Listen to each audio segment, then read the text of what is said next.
pinche Malinche.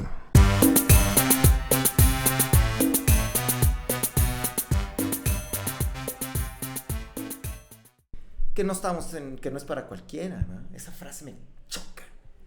Es súper excluyente. No es para cualquiera. ¿Qué significa eso, no? Bueno. Damas y caballeros, señoras y señores, caballeros andantes, fanáticos del pan dulce y la lucha libre. Hoy, no sé qué capítulo es, Irving es el que lleva la cuenta. Ha sido una semana. Ha sido una semana. Yo creo que desde Milei entramos en la preocupación preelecciones, ¿no? Pero bueno, nos dimos a la tarea. Antes que nada, bienvenidos a su podcast favorito, La Pinche Malinche. Estamos hoy con un tema, también regresamos como a lo clásico, ¿no? O sea, no queremos señales que precederán al fin del mundo, ¿no? No es el tema hoy. Robert nos hizo una sugerencia muy buena, porque bueno, Robert es filósofo, bueno, es todo este güey, o sea, es filósofo teórico del Estado, no sé si cocina, lo averiguaremos pronto. Irving y yo somos más rudones, nos gusta ensuciarnos más, nos gusta el método, señor, nos gusta las cuestiones de método, ¿no? Nos gusta la novela. Tuvimos una discusión muy fuerte. Bueno, ya la traeremos a colación si se puede. O sea, Irving dice que Borges... O sea, lo vamos a censurar. Aquí es el último programa de Irving. O sea, Irving, vas a estar nada más de editor de audio porque... Pero bueno, ese no es el tema hoy. Doctor, ilústrenos, por favor. Sí, bueno, pues hola a todos, todas, todes. Pues les proponía a estos dos muchachos que... pues son unos eruditos de la literatura y justamente en esos espacios que tenemos, pues el otro día se armó una discusión bastante interesante sobre literatura. Digo, yo me confieso, o sea, un lector de literatura, pero no al grado de estos dos muchachos. Entonces, bueno, les propuse, pues vamos a tratar un poco de literatura, ¿no? Y para tal, pues les propuse... pues tomar un concepto pues, que viene de la filosofía, pero pensando en la literatura, el concepto de las literaturas menores que desarrollan estos dos filósofos de gran envergadura, Félix Guattari y Gilles Deleuze, ¿no? Estos filósofos que, bueno, tienen una propuesta filosófica bastante interesante, pero pues que se mete en todo, ¿no? Y bueno, ellos tienen este concepto que está compilado en una serie de trabajos que se publicó acá en México con el nombre de Para una literatura menor, algo así de Kafka, ¿no? El chiste es que están pensando este concepto justamente a través de la literatura de Kafka. Rápidamente, digo, no es una clase de filosofía, pero este concepto de las literaturas menores tendría tres características, ¿no? O sea, a lo que refiere. Una de ellas es que es una literatura que es territorializada, ¿no? Digo, este concepto de la territorialización y la desterritorialización es un concepto clave en la filosofía de ellos, ¿no? Así, bueno, a muy grandes rasgos y a lo mejor de manera grosera, pues se podría decir que la territorialización se refiere a la serie de características que conforman la subjetividad, es decir, lo que te define o lo que han dicho, lo que te han asignado como identidades, ¿no? Identidad de género, identidades, exactamente, ¿no? Toda la serie de identidades que han formado la subjetividad, ¿no? Lo que te han dicho. Entonces, la desterritorialización justamente es cuestionar todas estas identidades con las cuales nos hemos definido, ¿no? Sexuales, género, de clase, etcétera, etcétera, ¿no? Entonces, ellos ubican, justamente pensando en el caso de Franz Kafka, pues este escritor checo, que pues un poco haciendo alusión a su biografía, pues es un autor checo que escribe en alemán, ¿no? Entonces es el primer signo de desterritorialización de la literatura de Kafka, ¿no? La pregunta es ¿por qué Kafka no escribe en checo, ¿no? Que sería su lengua materna. Y esto lleva a la siguiente característica. de la literatura menor, que es una literatura política, ¿no? En el sentido de que lo que se escribe pues refleja una realidad política, histórica y política determinada, ¿no? Entonces, pensando en el caso de Kafka, es un autor checo que escribe en alemán porque es el idioma del imperio austrohúngaro, ¿no? Y entonces, pues es un idioma pues, que configura toda la serie de relaciones políticas pues, del entorno, ¿no? Y de gran parte de Europa. Entonces él decide escribir en checo, porque también tiene ahí una cuestión biográfica, ¿no? Viene de una familia judía asimilada, que bueno, un poco también quiere esconder esa judeidad, y una de las formas es pues, manejar el idioma imperial, ¿no? Que es el alemán. Pero esto provoca una forma muy sui generis de utilizar el alemán. Al no ser una lengua materna, el uso de esa lengua pues es como muy característica, ¿no? Digo, puede llegar una persona alemana pues que sepa mucho de gramática y demás, y va a decir, si lo lee en alemán Kafka, pues va a decir, pues este texto está mal escrito, ¿no? Utiliza cosas que no tiene que utilizar, gramaticalmente está mal construido y demás, pero justamente lo que rescatan de Deleuze y Guattari es que esta mala estructura, entre comillas, del alemán, pues es lo que da la característica a la literatura de Kafka, ¿no? Y la otra característica, la última, ya para ir terminando y que no se vuelva esto muy tedioso, sería que es una literatura que no es personal, sino que es una literatura que expresa, por decirlo de alguna forma, un espíritu comunal, ¿no? de comunidad, ¿no? En contra de las literaturas mayores, no es una literatura de autor, que es decir, pensemos, bueno, ellos lo dicen, ¿no? En Goethe, ¿no? Como la gran figura, ¿no? La gran figura de la literatura alemana, ¿no?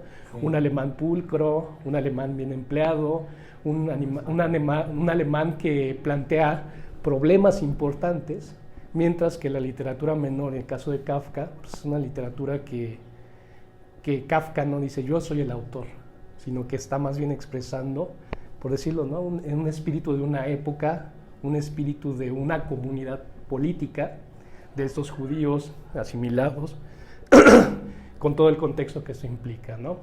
Entonces, bueno, a grandes rasgos, esto es lo que ellos dicen que es la literatura menor. Pero bueno, pensándolo, digo, fuera del contexto de Kafka, y pensándolo en una literatura latinoamericana, pues yo les planteo el problema, la pregunta, ¿cómo pensar la literatura menor en una literatura latinoamericana, donde somos países que hablamos un español que, pues de cierta manera fue impuesto, ¿no? Nuestra lengua materna,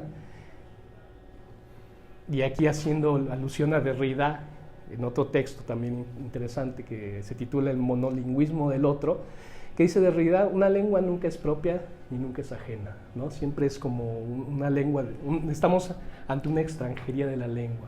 Y el caso del español, que hablamos acá en Latinoamérica, pues es una lengua materna, pero también es una lengua colonial, es una lengua impuesta, es una lengua que tiene esta historia de haber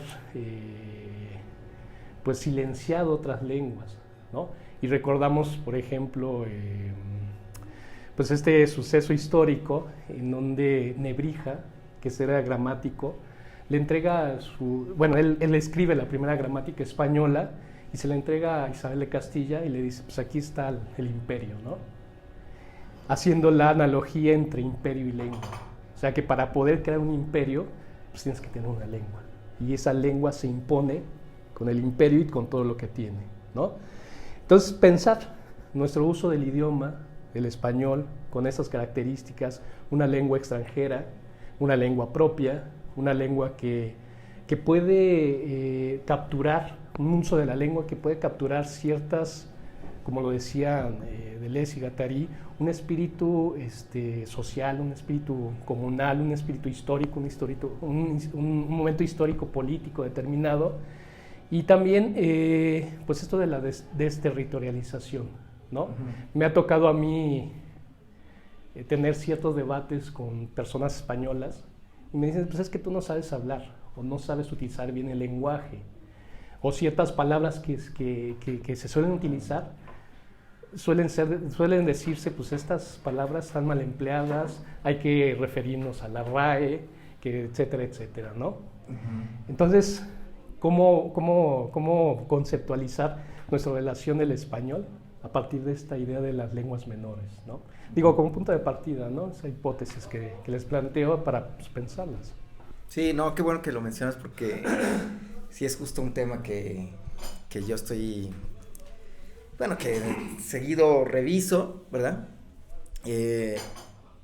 La verdad es que pocos reparamos en que la única lengua que tiene una real academia, es decir, una centralidad institucional que dicta el cómo y el qué, pues es el castellano, el español castellano, pues, o sea, si tú te vas a Estados Unidos ahí, o bueno, al inglés, no existe una real academia de la lengua inglesa, y realmente ninguna lengua tiene esta institución tan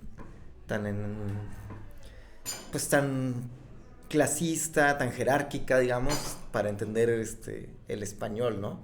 Y sí se lo debemos gracias a Nebrija, ¿verdad? Que Nebrija fue como dice bien Roberto, pues llegó con su libro acá, de la primera gramática de una lengua romance en toda Europa, y que además no solo tenía el principio de ser la lengua del imperio, sino además de ser la representación fonética más cercana del lenguaje.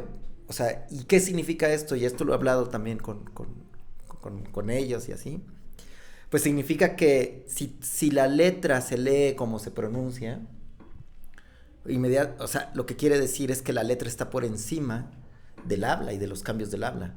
Y si le sumamos a esto la idea de una Real Academia, pues sí, la palabra escrita para el Imperio Español era la ley, la letra es ley. Esa era la frase que se decía en esa época de Nebrija, con Isabel la Católica. La letra es ley. Así se fundaron todas las ciudades de la Nueva España, con letra y ley, ¿verdad? Se firma y dice, esta es la ciudad de Puebla, de Los Ángeles, no me acuerdo cómo se llama. Y está el escrito y la letra fundó la ciudad, ¿no? Y eso sucede porque el español es así. Por eso Derrida, cuando habla de la gramatología, que dice que el habla está por encima de para nosotros no es así. Eso a lo mejor funciona en Francia, funciona en Inglaterra, porque realmente ahí sí el habla no importa lo que esté escrito. Cada quien, por ejemplo, women y woman, cambia completamente la forma de sonido, pero no cambia más que una sola letra en la palabra, ¿no? O sea, ¿qué quiere decir? Que el habla está por encima de la lengua, de la letra. Pero en el caso de México, de hispanohablantes, no es así. Y eso ha sido, yo creo que es el tema central, y por eso tiene mucho que ver lo que dice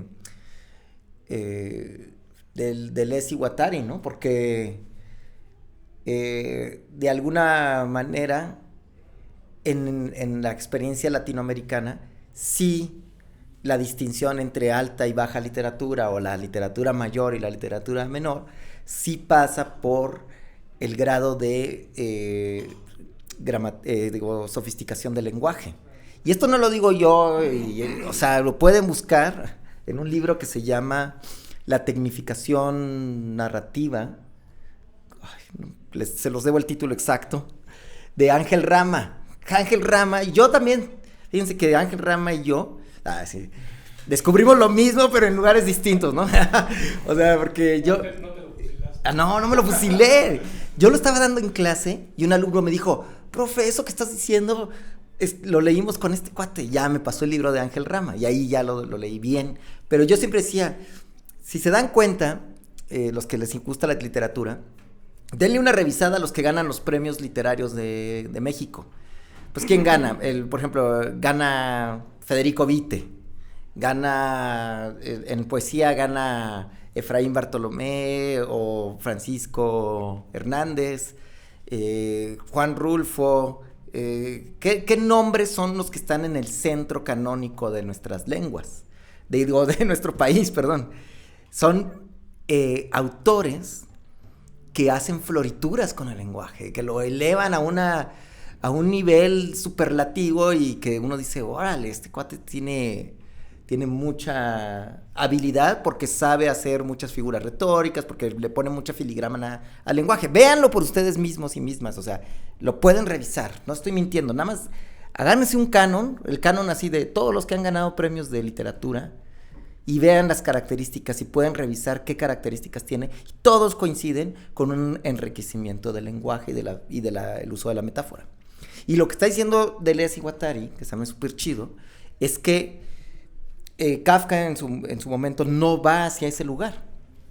O sea, y dice, compara a Beckett con Joyce. Joyce es acá floritura pura, o sea, el lenguaje en su máxima expresión. Y dice, pero Beckett no, Beckett lo lleva a su mínima expresión.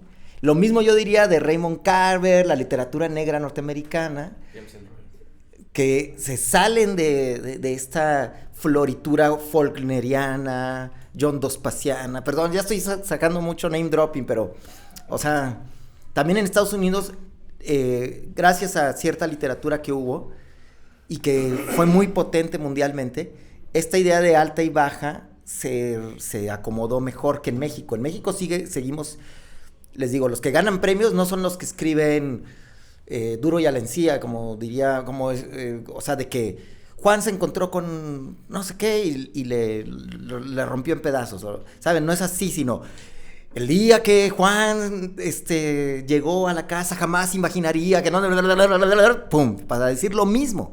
Y ahí está mi problema con Borges, ¿ok? O sea, yo respeto mucho a Borges porque filosóficamente pues, es el autor que más ha influido el pensamiento filosófico del siglo XX. O sea, autor literato, pues. Ustedes pueden seguir un montón de filósofos, John Barth, Michel Foucault, otra vez se venía haciendo name dropping, pero bueno.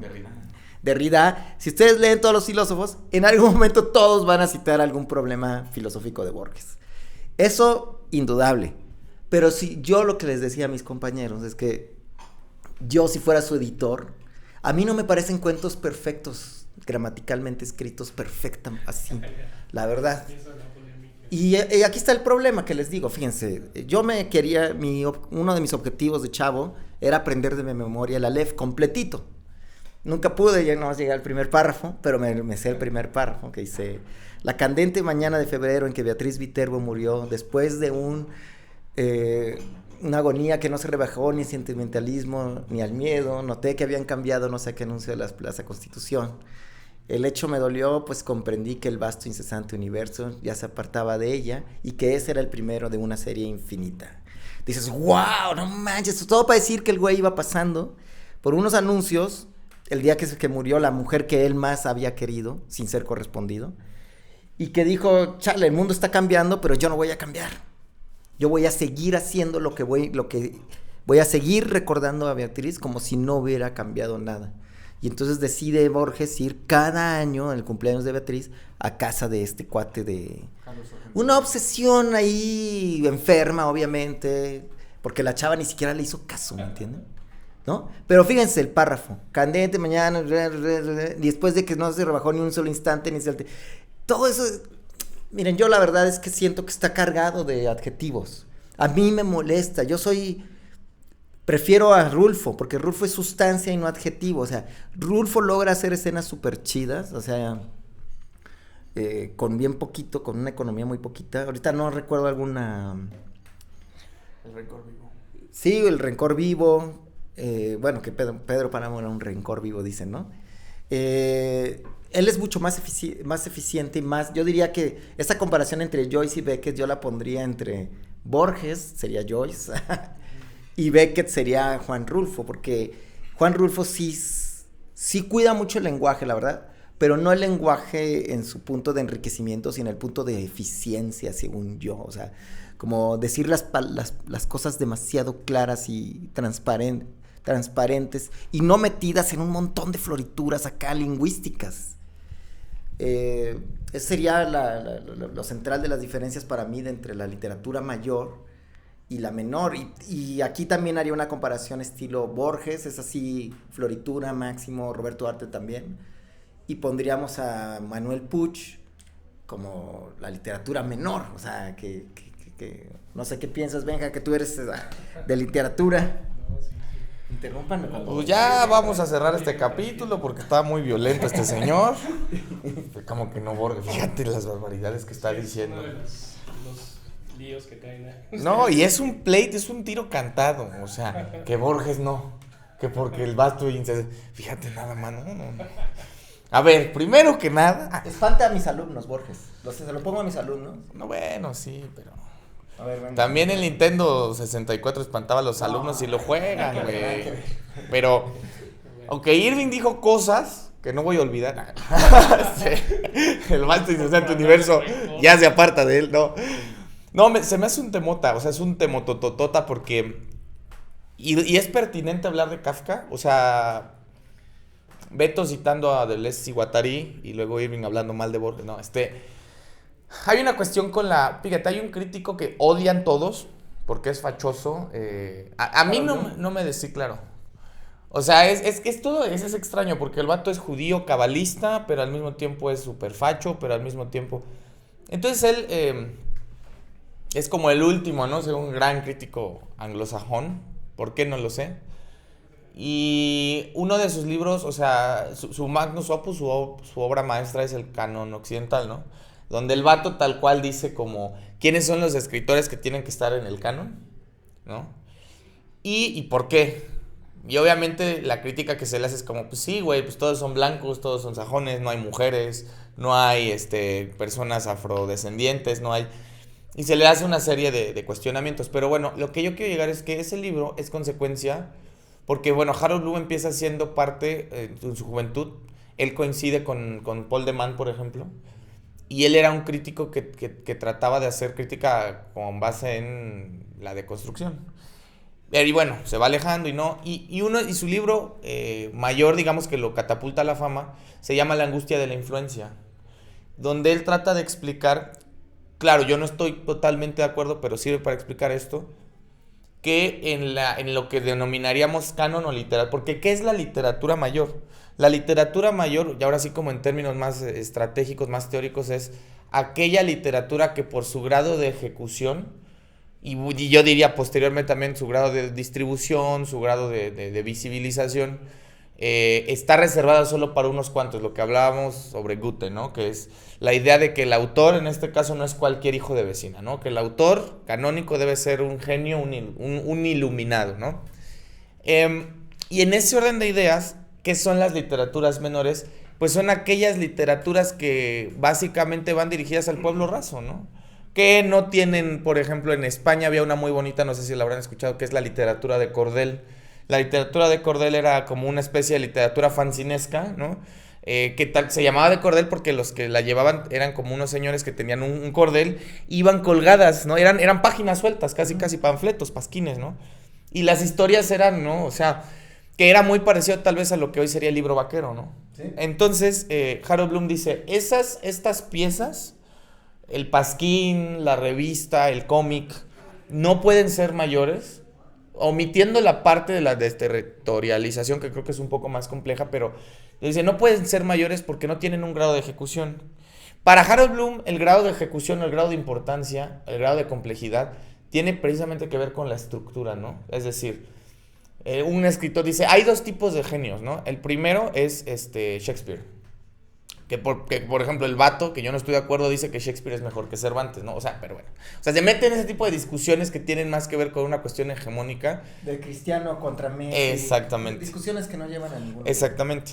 Pero lo que me parece importante aquí para entender esta idea es, dice, bueno, Shakespeare y Cervantes son dos genios. Dice, en Cervantes creo que es más evidente. Dice, ¿por qué? Porque el Quijote rompe con los esquemas de la novela de caballerías. Es decir, para Harold Bloom, uno de los genios de las literaturas mayores es aquel que toma una estructura definida, la novela de caballerías, la reproduce y luego la altera, ¿no?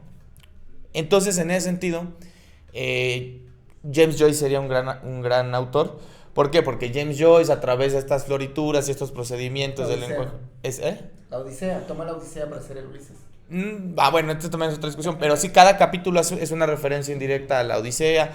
Y entonces es como, no importa qué es lo que se cuenta, sino que el cómo se cuenta es algo complejo, ¿no? El hecho, por ejemplo, que dice que James Joyce utiliza referencias de la Odisea para contar el Ulises, ¿no? Y en cada capítulo, por ejemplo, va a utilizar un estilo diferente, ¿no? En un capítulo va a utilizar el estilo de la escritura periodística. En otro capítulo va a reproducir... bueno, ese sí me gusta mucho, que es en un capítulo, por ejemplo, reproduce toda la historia del habla inglesa, de la literatura inglesa, desde el Beowulf hasta, ¿no? Y entonces dice Harold Bloom, bueno, eso sí es una literatura mayor. ¿Por qué? Porque el número de referentes que utiliza, el proceso de creación de esa plataforma, ¿no? No la hace cualquiera, ¿no? Y luego, y eso es curioso, porque a Kafka, lo que es Kafka, Dante y Borges, por ejemplo, los ponen en otra categoría, dicen, bueno, estos son otro tipo de genios, ¿no? Cervantes, Shakespeare y NNN, todos los demás, Joyce son genios, Thomas Mann, por el grado de complejidad de su escritura. Dice, pero hay una cuestión, ¿no? Es que ellos, por ejemplo, sus historias no tienen que ser extraordinarias, nos sorprenden en función de lo conocido, ¿no? Y por ejemplo, Dante, Kafka, ¿no? Borges dice, ellos son genios no tanto por el grado por la estructura o por la floritura, sino porque los temas que abordan son tan novedosos que son irrepetibles, ¿no? Ahora, bueno, cerrando la cuestión, yo creo que la idea de literatura menor, partiendo de ahí, porque ojo, toda la literatura, y diría, y qué bueno que sacaste, por ejemplo, a Ángel Rama, que Ángel Rama es el gran crítico de la literatura hispanoamericana del siglo XX, güey, sobre todo de la mitad del siglo XX, es el que comenta a Borges, es el que comenta a Vargas Llosa, es el que comenta a Rulfo, es el que comenta a Arreola, ¿no? Y es el que hace el canon de la literatura hispanoamericana. Pero algo muy curioso es que todos estos escritores, por ejemplo, Rulfo, tiene una influencia muy anglosajona. Claro, ellos... Exactamente, o sea, todos del que me digas, desde Arguedas hasta... ¿no? Cierta literatura anglosajona. O sea, ajá, no veo a Raymond Carver en ningún lugar en Rulfo. No, bueno, pero están muy a destiempo, pues. No, la influencia que tiene Rulfo es de la literatura vieja norteamericana, no la contemporánea de Rulfo. No, bueno, Rulfo escribió en los años 50. Igual Raymond Carver, eran contemporáneos. Su influencia es ya vieja. No sé si Carver... La literatura folkloriana, Yo en dos pasos... eran novelas, son ladrillos. Eso es la influencia de Rulfo. La literatura grandota. Bueno, no lo sabemos. O sea, el caso de Borges es más evidente porque Borges no solo tiene una herencia literaria, sino tiene una herencia cultural porque es hijo de ingleses o descendiente directo de ingleses, ¿no? No vamos a hablar de Borges porque Sí, me prende. No, pero entonces, bueno, ¿cómo funciona la cuestión de literaturas populares? Lo que empiezan a hacer estos tipos, sí. Yo no quisiera que pensaran que estoy hablando mal de Borges, ¿eh? Lo que quiero es que no lo pongamos en un pedestal de inmaculación, o sea, no es ningún autor genial más que otros, o sea, lo que quiero es ponerlo en un panteón, pues de caja de normal. Sí, o sea, no hay que sobrevalorarlo tampoco. Bueno, está bien. No estoy de nada. Es que me gusta picar ahí, Miguel, es como los peluches. Bueno, pero ya para aterrizar el rollo. Entonces, en la literatura hispanoamericana, ¿cómo funcionan las literaturas menores? Sencillo y no sencillo. Al menos yo he visto dos maneras en las que las literaturas menores se colan. Uno es el uso del registro lingüístico. Por ejemplo, Rulfo tratando de hacer hablar a los campesinos en plena revolución. Eso que dice Irving, ese uso del lenguaje, ese ritmo, diría, ¿no? Los campesinos no hablan así, güey. No. Pero el ritmo es tan particular que inevitablemente, aunque no hablen así los campesinos de Rulfo nos remiten a campesinos, ¿no? Es decir, uno es introducir registros como bajos, que eso lo hacen todos. De hecho, hay una escuela fundada por Joyce, que es la novela de la ciudad, que es la novela del lenguaje. Por ejemplo, el Ulises de James Joyce es una novela que explora, en este sentido, todas las posibilidades del lenguaje, cómo hablan todos, los de la clase alta, los de la clase baja, los políticos, los intelectuales, los militares. Y hay una tradición en América Latina de eso. Bueno, 100 años de soledad de García Márquez es un poco así, pero bueno, para terminar de redondear la idea y que Robert nos dé como la cerecita del pastel, primero, el uso de registros lingüísticos populares que se van adhiriendo a la estructura novelesca. Segundo, la utilización de modalidades de escritura que no son consideradas literarias como el periódico, el cómic, que eso es Manuel Puch. el cine, ¿no? El libro vaquero. Entonces, y eso, por ejemplo, también es otra manera de donde las... Porque aquí, por ejemplo, tenemos un problema muy marcado, porque creemos que todo lo que no viene, o de los de habla inglesa o de los europeos, es literatura menor. Que ese también es un tema, ¿no? Porque hablábamos, fíjate, Argentina es un caso muy particular en este sentido, porque, por ejemplo, claro, Borges es Dios, ¿no? Y también la pregunta es, ¿por qué Derrida, Foucault y compañía citan a Borges? Porque todos sus referentes son europeos. Al menos el Borges de los años 40 para adelante. Sí, Borges ya adulto. Pero, por ejemplo, lo que mucha gente no sabe es que el primer Borges escribía historias gauchescas. Sí. Mucha gente no sabe, por ejemplo, que el primer Borges o el Borges joven escribía tangos. Mucha gente no sabe. Entonces, yo creo que ese también es un punto, que Borges es considerado hacia afuera literatura mayor, precisamente porque se aleja de todo esto. De un momento a otro dice Borges, no me interesa necesariamente cómo habla el compadrito, ni el cuchillero, ni la chingada, perdón. Lo que quiere es problemas filosóficos y místicos. Y entonces luego aparece otra serie de escritores como Roberto Arlt, posteriormente Manuel Puig, y hay otro, que está infravaloradísimo, bueno, ahorita ya menos, que es Rodolfo Walsh, que son escritores que son de la clase media, que son de la clase obrera, que no tienen una formación académica sólida, digamos, y que la manera en la que aprenden es a través de estas literaturas menores. Y entonces su literatura se va enriqueciendo de tal manera que sucede lo que sucede con Kafka. Por ejemplo, Roberto Arlt, que no es escritor en sí, sino que es periodista o es periodista autodidacta, escribe, su producción novelística está llena del discurso periodístico. O Rodolfo Walsh, que en los años 60, dicen que fue Capote, no fue Capote, güey. Rodolfo Walsh escribe la primera novela de no ficción, que es Operación Masacre, ¿no? Entonces, y Operación Masacre es una denuncia en contra de la dictadura de Videla, escrita con base en notas periodísticas,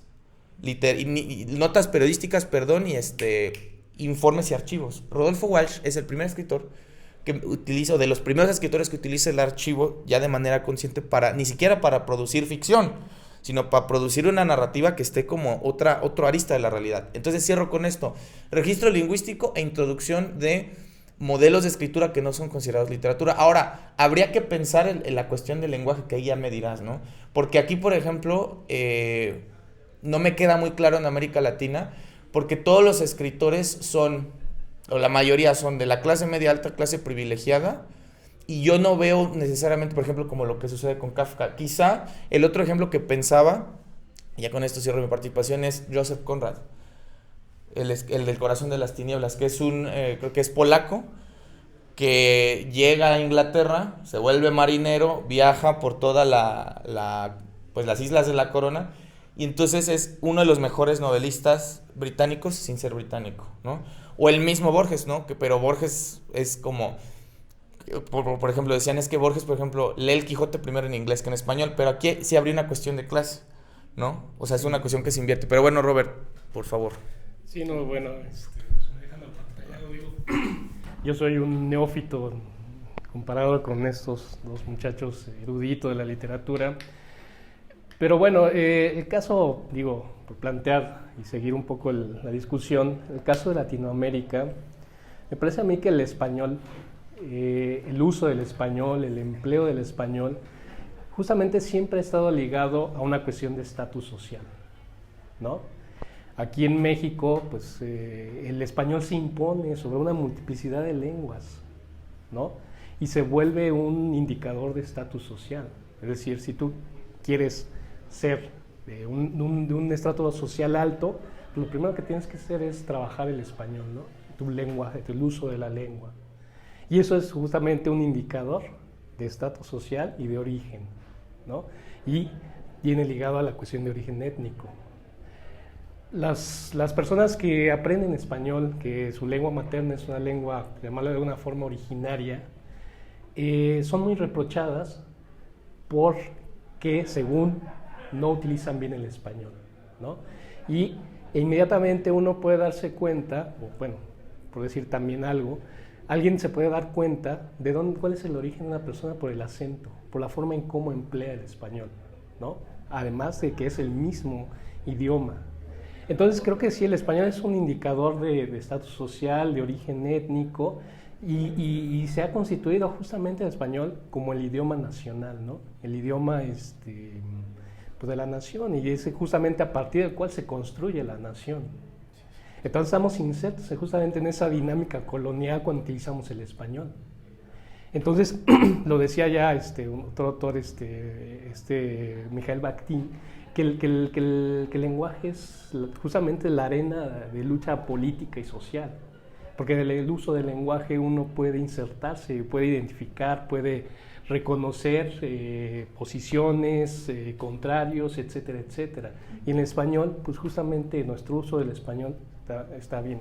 O sea, y pues también tenemos una vigilancia del uso del español, ¿no? Hay una vigilancia del uso del español que empieza por la academia, ¿no? Es decir, la academia es como este gran ente fiscalizador de la utilización del lenguaje.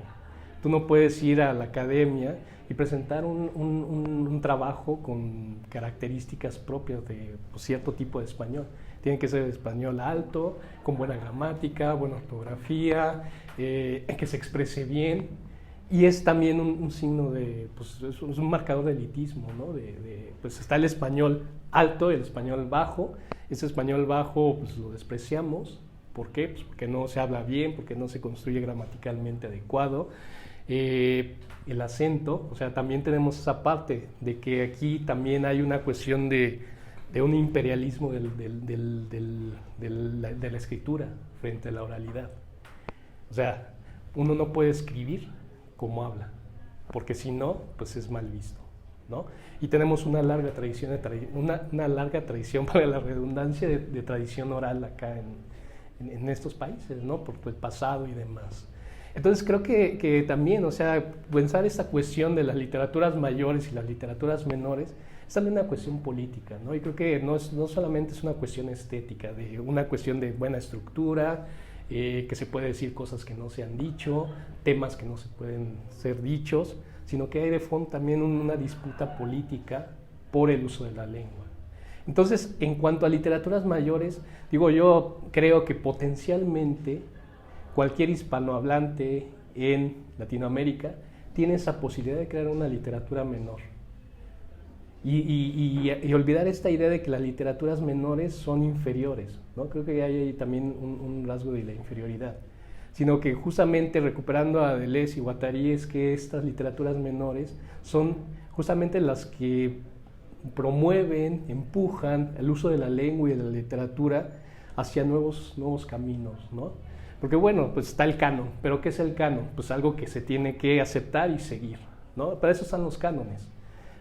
Son modelos que están preestablecidos y que uno, si quiere cierto tipo de reconocimiento, si quiere cierto tipo de estatus social, alcanzar cierto estatus social, tiene que seguir el canon, y es decir, reproducir el status quo, ¿no? Entonces, justamente las literaturas menores son revolucionarias por eso, porque se insertan en la disputa política del lenguaje y lo empujan para romper los márgenes, que tienen que ver con, en el caso de Latinoamérica, discriminación étnica, discriminación racial, discriminación de género, de sexo, etcétera, etcétera, ¿no? Esa es una potencialidad de estas literaturas menores, más allá de lo que pinta el canon o nos dice el canon, como estructura hegemónica de cómo se tiene que utilizar el lenguaje, ¿no? Entonces, bueno, creo que, o sea, me gusta el término de literaturas menores, porque justamente tiene esa capacidad, ¿no? de insertar el uso del lenguaje en esta disputa política, ¿no?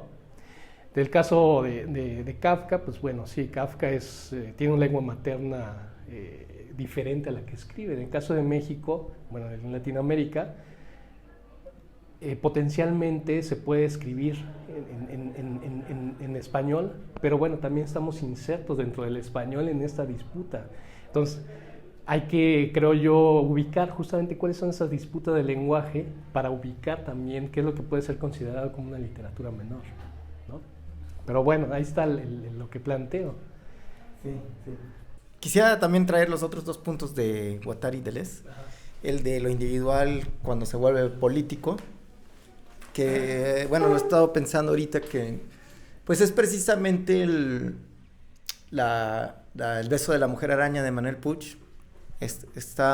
Creo que ahí se puede ver de una manera muy puntual. Les recomiendo mucho esa novela.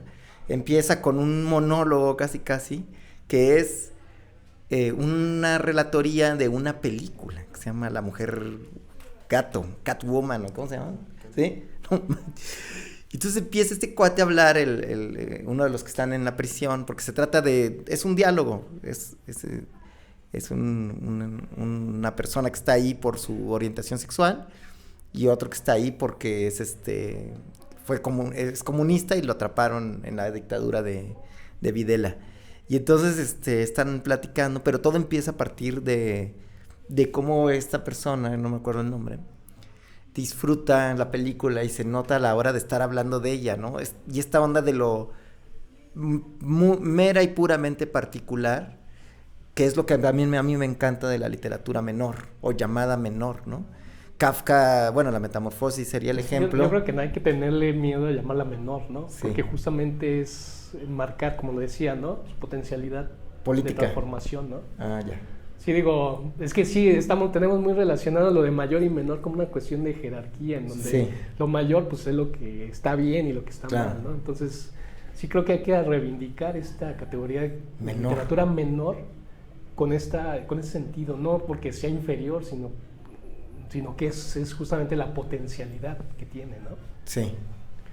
Sí, exactamente, o sea que Kafka pues se hace una cosa muy política a partir de que este cuate amanece convertido en bicho, se empieza a trazar como todo un escenario realmente de política, de tener que ir a trabajar, de que tiene que, él sin ninguna razón aparente tiene que pagar la deuda de su papá. Pues la relación con la familia, ¿no? Como la familia lo desprecia, y a veces es un bicho, bueno, pues, exactamente. Sí, o sea, relaciones familiares también ahí están insertas.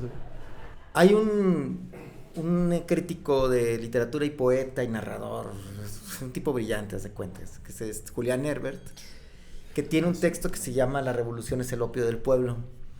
Y entonces él plantea, básicamente como define un poco la revolución o la política, la escritura militante, es muy parecido a como Deleuze y Guattari con esta cuestión de lo individual y lo político, lo individual y lo político. Y entonces empieza a citar a poetas que buscan estos grandes temas políticos y que a la hora de leerlos se vuelven panfletarios, propagandísticos, más una estetización de la política, ¿no?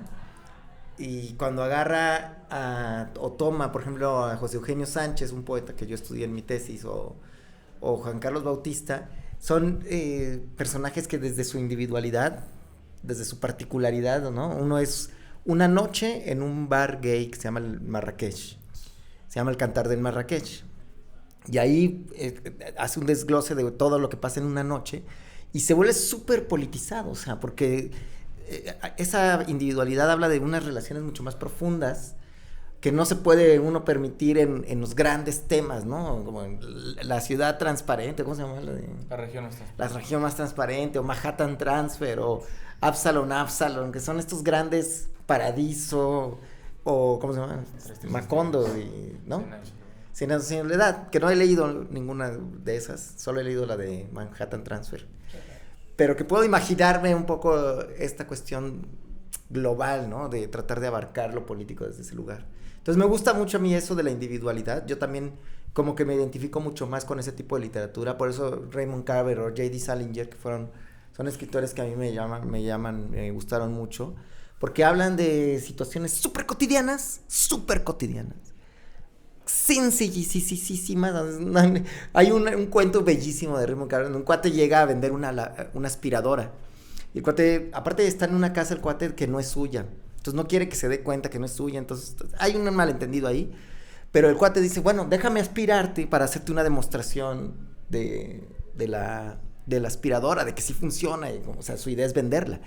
Entonces, hacer la demostración de la aspiradora, el personaje termina aspirando la casa de este cuate. Y te vas dando cuenta que se empieza a generar una relación política entre ellos dos. Y el cuate termina de aspirar y ya ve la cara del señor, y no te lo dice Raymond Carver porque eso es brillante, tú lo imaginas en tu cabeza. Ve la cara del señor de, bueno, no, ya no la vendí esta aspiradora. Entonces le dice, bueno, aquí está mi carta y si quieres luego me puede llamar. Y ese es el cuento.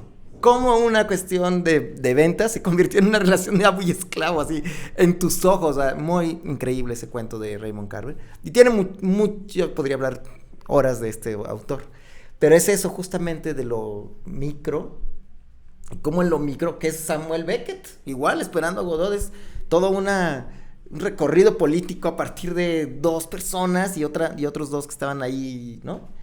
Eso es brillante. O sea, es como a partir de un punto es como un fractal, ¿no? Que Borges es al revés.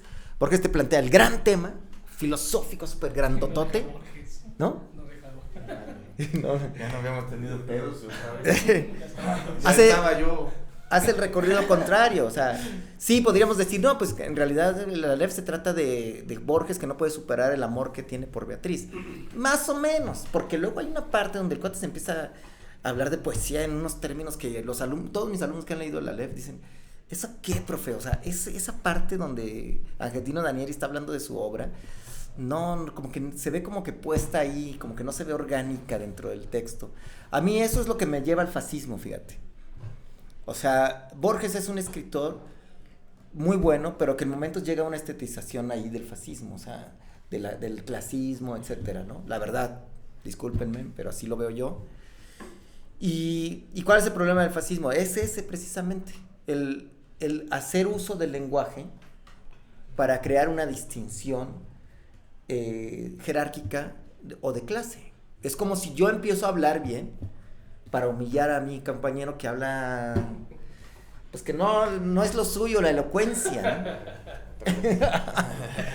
Que se traba, ¿no? Entonces imagínense que yo piense a hacer eso. Es broma, obviamente él es súper elocuente, pero imaginemos que no, y que yo empiezo a utilizar el lenguaje y empiezo a abusar de él para hacer todavía más aparente, más real o más evidente que no es para cualquiera, ¿no? Esa frase me choca. Es súper excluyente. No es para cualquiera. ¿Qué significa eso, no? Bueno, eso. Y por último, lo de la colectividad, que también estoy de acuerdo. Y ahí es donde Rulfo se separa de Borges. Porque Rulfo sí atiende esta cuestión de la colectividad, ¿no? Pese a que también hace una búsqueda de lenguaje, etcétera, se sale. Igualmente, El beso de la mujer araña, la colectividad está ahí. La poesía de José Eugenio Sánchez, es así, este poema de Michel Platini imparte una cátedra sobre André Breton en el Parque de los Príncipes, o sea, ¿no? En el estadio del Paris Saint-Germain. Entonces Michel Platini imparte una cátedra sobre André Breton en el Parque de los Príncipes, así se llama el poema, imagínense. O sea, tratar de capturar la voz de la colectividad, tratar de ser anónimo en la literatura menor, eso es para mí brillante. ¿Por qué no puede haber? Regresando a Carver, ¿no? Dicen que Gordon Fish escribió a Carver. Productor, ¿no? Sí. ¿Y qué? ¿Y qué? Si lo hizo, ¿sabes? No pasa nada.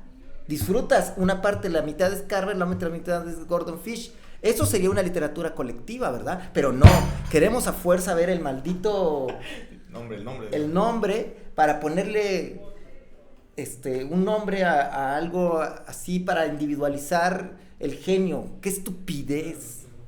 ¡Qué estupidez! Perdón, ya nos regañó a todos. Nos regañó a todos. Esto no se va a quedar así. Mira, a mí me queda, por ejemplo, la cuestión sobre todo del procedimiento, ¿no? O sea, es imposible, y porque porque la literatura es un dispositivo burgués, cabrón, o sea, su origen es ese. No es cierto. ¿De dónde está sacando esa Espérame. idea? La literatura de la novela decimonónica, no la literatura surge de la colectividad de la poesía, ¿no? Va a ser la especificación. La literatura canónica, decimonónica, ¿no? Cervantes. Y más, ¿no? O sea, toda la literatura del siglo XIX, por ejemplo, sí está hecha para las aristocracias, güey, o sea, para las, ¿no? O sea, y pensémoslo así, pensemos en novelistas como Dickens, ¿no? Es decir, la idea de la novela como totalidad es nueva, güey. O sea, la novela se escribía por entregas, por ejemplo, que eso era Dickens, Eso era Dickens y gran parte, o muchos escritores del siglo XIX escribían así, eran por entregas, eran novelas por entregas. Dostoyevsky, o sea, imagínate leer Crimen y Castigo, güey, por entregas, que era algo irreal, ¿no? Pero bueno, a pesar de eso sí comparto con Irving, no comparto, Borges es Dios, güey, y la próxima vez que hables mal de Borges aquí va a correr sangre. Pero sí comparto la idea de lo colectivo, ¿no? Fíjate, no sé por qué yo pensé mucho en la figura de Roque Dalton, ¿no? Este es nicaragüense, ¿no? Este poeta nicaragüense, no sé si es socialista, comunista, bueno, tiene filiación, pero de verdad tiene, o sea, yo más que ver la parte política que sí, tiene una cuestión estética fundamental, y eso sí lo reconozco, que muchas veces la cuestión de clase influye mucho en la apreciación estética que podamos tener de cierto autor, de cierta obra. Por ejemplo, volviendo a Arlt, ¿no? En esta novela del juguete rabioso, dice Ricardo Pille en algún libro de ensayos, dice, es que a ver, no hay un acto más estético, bueno, porque en una de el juguete rabioso, el personaje principal, Astier, es una suerte de vago, ¿no? Una suerte de sin techo que va ahí por los suburbios de la Gran Buenos Aires, recorriendo las calles y haciendo pues una descripción pues muy precisa acerca de pues lo que es la clase media baja, ¿no? De principios del 20 en Buenos Aires. Pero bueno, la escena más brutal del juguete rabioso es Astier, el personaje principal, metiéndose a robar a una biblioteca en una escuela pública, güey, primaria, ¿no? No sé si la roba o la incendia, pero bueno, de todas maneras el acto es transgresor. Y entonces dice, la escena o la descripción del robo de la biblioteca, dice, es bellísima. Es bellísima, o sea, ¿por qué? Porque lo que decías, utiliza un espacio común como lo es la biblioteca, tan canónico, tan importante, tan lleno de, ¿no? Dice, imagínate robar o quemar una biblioteca, es lo más transgresor. O sea, pero entonces, ¿por qué no hay una carga estética ahí? Ah, bueno, porque Arlt es un escritor menor, porque no pertenece, porque incluso en esta época, porque Arlt y Borges son contemporáneos, estaba dividido en barrios, güey. Era el barrio de Florida y el barrio de Boedo, ¿no? No sé si en el de Florida está Borges, ¿no? Y Tantán, Silvino Campo y todos ellos. Y en el otro barrio está La Perrada, güey. Es exactamente, digo, Manuel Puch es después, pero a lo que voy es a eso. Dice, fíjate cómo la cuestión de clase, la cuestión de una política y una política militante le resta valor estético. Porque, por ejemplo, Roque Dalton tiene poemas bellísimos. Por ejemplo, Roque Dalton, y fíjate, es curioso porque dice, los escritores de izquierdas son igual de letrados que los escritores de derechas, pero su militancia, ¿no?, les resta. Por ejemplo, Roque Dalton es un gran lector de Proust. Yo no lo sabía. Roque Dalton en algún punto de su vida gana una beca para ir a la URSS y luego en la URSS lo mandan a Europa. La única razón por la cual Dalton quería ir a Europa era porque quería conocer la casa donde nació Marcel Proust. Y entonces el vato se avienta una serie de, o bueno, un par de poemas bellísimos con toda la estética, con la floritura, bla, bla, bla, de Marcel Proust, pero como es militante de izquierdas, no tiene como este valor. Entonces, yo con lo que quiero cerrar es, sí, la política influye en la manera en la que vamos a percibir ciertas maneras de escritura y vamos a dar una opinión, porque lo político se vuelve estético y viceversa, lo estético se vuelve político, ¿no? Y fíjate, también no sé si sabes esta historia, Irving. Por ejemplo, Manuel Puch es nominado al premio Six Barral. Uh-huh. No sé si con El beso de la mujer araña o La traición de Rita Hayworth o algo así. Y él participa y gana. O sea, o está votado entre los 2 o 3 finalistas. Y esta historia es real porque la cuenta Puch, la cuenta el propio Vargas Llosa, güey. Vargas Llosa es uno de los dictaminadores. Y entonces Vargas Llosa, que es como el que da uno de los votos de confianza, dice no. Porque todos los demás, no recuerdo quiénes eran, era como, es que Puch va a ganar, ¿no? O sea, ¿por qué? Porque en esta idea en el procedimiento y la chingada, y bla, ¿por qué esto? Porque bueno, Puch lo que hace, como bien comentaba Irving, es que él utiliza el cine. Él dice, si el cine influyó a la literatura durante N cantidad de tiempo, ahora se puede hacer el proceso inverso. ¿Por qué? La literatura influye al cine, ¿por qué no se puede hacer el proceso al revés? Que el cine influye a la literatura y las cartas y los pasquines y la chingada. Y entonces Vargas Llosa dice, no le vamos a dar el premio Puch porque un maricón no puede ganar un premio tan importante. Entonces, este tipo de cosas como que van construyendo el día de hoy, pues a lo mejor ahí sí entraría, fíjate, esta cuestión de las políticas, porque el día de hoy, por ejemplo, yo veo que hay una relación muy fuerte, y fíjate, a mí me gusta mucho, cierro con esto, la literatura homoerótica, cabrón. Por ejemplo, a mí me gusta mucho Severo Sarduy. Y no te gustan las florituras, cabrón, pero lea Severo Sarduy y luego me dices, ¿no? Y la cuestión es la siguiente, o sea, la literatura se vuelve un espacio problemático cuando se vuelve político, güey. ¿Por qué? No lo sé. ¿No? Porque incluso se dice, los grandes escritores del siglo XX, por ejemplo, todos, desde Joyce hasta, y pasando por Faulkner y tal, son conservadores, güey. Y es muy curioso porque la forma, algo que copia incluso Rulfo, no estoy muy de acuerdo con esto, pero sucede, yo creo que sí sucede así, las grandes estructuras o las rupturas o los experimentos vienen de la clase como más conservadora, güey. Porque ¿qué es más conservador que lo que hace Joyce, que decía hace rato, que tomar la palabra y decir, voy a tomar toda la historia de la lengua inglesa, yo que soy Joyce, el gran autor, ¿no? El gran autor canónico del Ulises, y yo les voy a enseñar cómo se... O sea, casi casco lingüístico lo llamaría yo. Exactamente. ¿No? Ahora, es muy interesante, y cierro con esto, cómo utilizan procedimientos de apropiación muy severos para hacer como la cuestión de comunidad, lo que hablábamos de Rulfo, ¿no? O sea, porque yo sí veo una idea como muy fuerte, o lo que hablábamos de Dalton, que leen a los grandes escritores del canon occidental, pero construyen otra cosa, o tratan de ubicarse en otro espacio, y eso es lo que a mí se me hace sumamente interesante. Y cierro también con la idea, por ejemplo, de Ernesto Cardenal, güey, no sé si han leído a Cardenal, sí, es un gran poeta, ¿no? O Nicanor Parra, o sea, estos tipos que conocen los procedimientos, conocen las estructuras, pero dicen, conocemos las estructuras para marcar también una diferencia, un espacio de diferencia importante donde podamos caber todos, ¿no? Que también te diré, cerrando con Beckett, la razón por la cual, y bueno, esto lo dice la crítica como europea especializada, es la razón por la cual Beckett es tan sustancioso es porque fue discípulo de Joyce. Beckett fue lector de Joyce, secretario de Joyce y editor de Joyce. Y entonces hay quien dice, ¿por qué Beckett logra, ¿no?, construir una narrativa con el silencio? Porque es lo que hace. O sea, porque leyó al tipo, ¿no? Entonces, pareciera que hay como esta suerte de tomar lo que se está haciendo, no lo más politizado, lo más no sé qué, y convertirlo en otra cosa. Entonces, yo creo que en unos 20, 30 años será muy interesante ver qué es lo que sucede, porque la historia no termina, ¿no? Por ejemplo, ahorita tenemos el boom de la escritura de mujeres, que a mí me parece increíble, ¿no? O las escrituras disidentes de los homosexuales, o qué sé yo, pero vuelvo al tema, sí creo que hay una reivindicación en las literaturas menores, coincido con Beto, porque hay que darles un espacio, porque fíjate, hay términos que se me hacen aberrantes como la contaminación, ¿no? Que Borges utilizaba mucho ese término. No, es que una literatura se contamina, ¿no? ¿Una qué? Una literatura es que se contamina, o sea, cuando la mezclaba, por ejemplo, él porque él empieza haciendo lo que hacía Rulfo, güey. De hecho, el primer cuento de Borges no es un cuento fantástico, es un cuento de gauchos y se llama Hombre de la Esquina Rosada. Y es Borges sentado en un bar escuchando cómo un gaucho le narra cómo asesina a otro gaucho. Eso era Borges. Entonces, ¿cómo pasó de eso a decir que las grandes literaturas no se pueden contaminar? Bueno, no lo sé, ¿no? Pero habría que dejarlo nada más ahí en la mesa. No sé, Beto, cierra tu tema, que fue una cosa increíble. Sí, bueno, ya es pues, terminar con algunas ideas, ¿no? Algunas preguntas, algunas inquietudes. Insisto, yo no soy experto en literatura, pero bueno, de lo que ahorita he escuchado me surgen varias cosas, ¿no? Yo insisto en que el lenguaje siempre es una cuestión política, ¿no? Más allá de que a partir de ciertas élites se ha tratado de limpiar esas marcas políticas, siempre es una cuestión política, ¿no?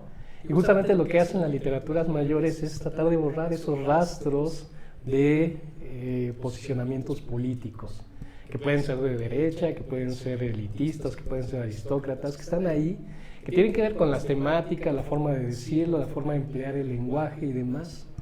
Y creo que eso siempre está ahí, ¿no? Y que las literaturas menores, ahorita lo decías, ¿no? Como cuando tratan temas, entre comillas, políticos, como que se pierden su calidad estética y se vuelven panfletarias, cuando en realidad es más bien una construcción elitista de lo que es la literatura, ¿no? Como yo lo veo. Y otra de las cuestiones que a mí me surgen ahorita como, pues, preguntas, inquietudes, es cuando las literaturas mayores son captadas, agenciadas por los cánones, el caso de Rulfo, ¿no? Una literatura menor que se vuelve el gran referente de la literatura mexicana, ¿no? Que tiene que ver también pues con cuestiones políticas y demás, pero sobre todo también algo que yo veo y que presiento mucho en el ámbito literario, es una cuestión que marca la cuestión económica, ¿no? Esta industria cultural. qué es la que dicta, la que determina, cuáles son los cánones, quiénes son los autores canónicos, qué es lo que se lee, qué es lo que no se lee, y siempre está justamente emparentada con una cuestión de élite, de quién es quien lee, quién es lo que no lee, y que se reprocha mucho, ¿no?, a las clases, digamos, entre comillas, bajas, porque no leen, ¿no? Que es... Pero, o sea, no es que no lean, sino que esa literatura que supuestamente es, no le dice nada. Yo creo que sí se lee en revistas, ahora con el internet, ¿no? Nos la pasamos, paradójicamente nos hemos vuelto una sociedad más lectora, pero con menos capacidad de crítica y de discernir ciertas cosas, ¿no? Creo que es un fenómeno interesante también para pensar en términos de estas cuestiones de literatura mayor, literaturas menores.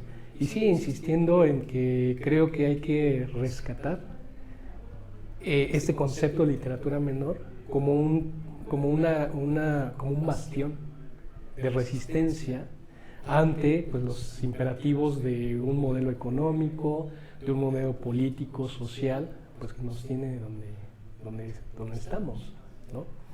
Y bueno, yo digo, he aprendido mucho ahorita, ustedes son versados y saben mucho de Más o menos, ¿no? más o menos.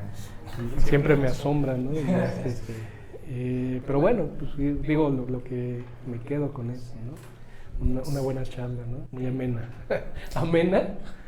Se contuvieron, ¿no? Se contuvieron. No, a ver, round 2, esto no se va a quedar así bien el round 2. Doctor.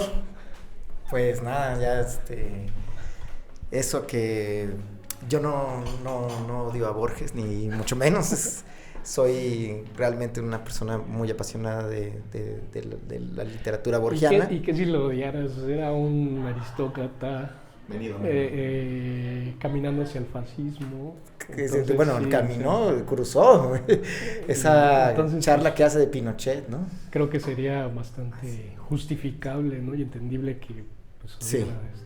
Sí, exactamente, sí, tienes razón. O sea, no es una persona que respete como ser humano, o sea... Y bueno, nos lleva a otro tema, ¿no? A otro tema. Se separa el autor de la... Escritores y política, eso es el otro tema.